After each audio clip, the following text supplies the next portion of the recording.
یہ انبیاء verse number 90. اور یہ جو ذکر ہے ان کا، یہ جو ان کا ذکر ہے، ذکر صالحین، پھر اس میں فرمایا سورہ انبیاء، فرمایا ان فی ھذا لبلاغا لقوم عابدین. اس ذکر میں، پہلے فرمایا اس ذکر میں نصیحت ہے، ذکر للعابدین. اب فرمایا اس ذکر میں عبادت گزاروں کو اپنی منزل، ڈیسٹینی تک پہنچانے کا راستہ ہے، طریقہ ہے. اس ذکر میں طریقہ ہے کہ عبادت گزار کس طرح اپنی ڈیسٹینیشن تک پہنچے، اپنی منزل مقصود تک پہنچے.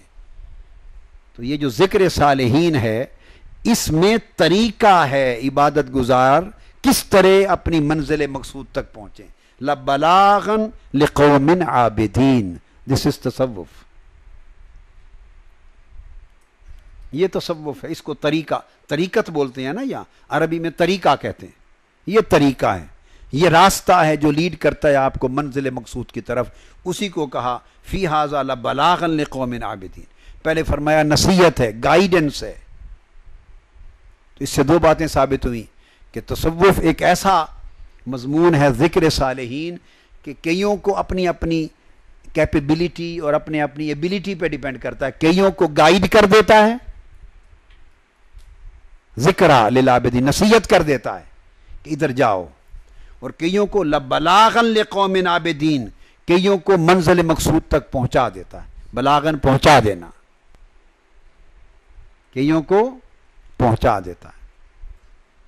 اب آپ نے دیکھا تمام ذکر صالحین کا مکمل کیا، تصوف کا، صالحین کا ذکر جب مکمل ہوا تو اس سورہ انبیاء کا اینڈ ہو گیا. سورہ انبیاء کا جب ذکر صالحین اپنی اینڈ پر پہنچا، کلائمیکس پر، تو ورس نمبر 107 107 سورہ انبیاء ورس 107. تو ذکر صالحین یعنی تصوف اور روحانیت اور ذکر، نصیحت اور بلاغ جب اپنے کلائمیکس تک پہنچا تو اس کا کلائمیکس کیا ہے؟ وہاں جا کے فرمایا وما ارسلناک الا رحمۃ للعالمین. اور اے حبیب صلی اللہ علیہ وسلم، ہم نے آپ کو سارے جہانوں کے لیے سراپا رحمت بنا کر بھیجا ہے. تو یہ اشارہ اس امر کی طرف تھا کہ سب ذکر میں، تصوف میں، ذاکرین میں، عابدین میں، صالحین میں اور اس کے طریقہ میں جو کچھ مل رہا ہے اس کا منبع فیض رحمت للعالمین. منبع فیض رحمت للعالمین حضور کی بارگاہ ہے. اسی سے سارا فیض جاری ہے. اور جس نے بھی ترقی کرنی ہے، ترقی کر کے اس کی آخری منزل حقیقت محمدی کی معرفت تک پہنچنا ہے. تو اینڈ کیا اس پورے بیان کا، اس چین کا، سلسلے کا وما ارسلناک الا رحمۃ للعالمین پر. یہ آخری حصے میں آیت ہے.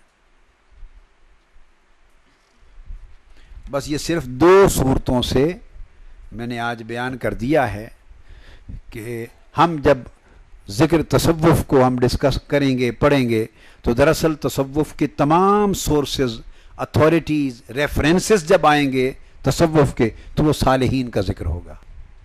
حضرت مالک بن دینار نے یہ کہا، حضرت ابراہیم ادہم نے یہ کہا، حضرت فضیل ابن عیاض نے یہ کہا، حضرت سفیان ثوری نے یہ کہا، حضرت امام ابو حنیفہ نے صالحین نے یہ کہا. تمام اولیاء کا ذکر، عبداللہ بن مبارک نے یہ کہا، زاہدوں کا، عابدوں کا ذکر آئے گا، سب ریفرنسز ان کے ہوں گے. تو یہ پورا کا پورا تصوف محض ذکر صالحین ہے. لہذا اس اینگل سے تصوف ذکر صالحین ہے اور ذکر صالحین اللہ کی سنت ہے. تو اس کی اتھارٹی قرآن ہے، اس کی اتھارٹی قرآن ہے. وما علینا الا البلاغ.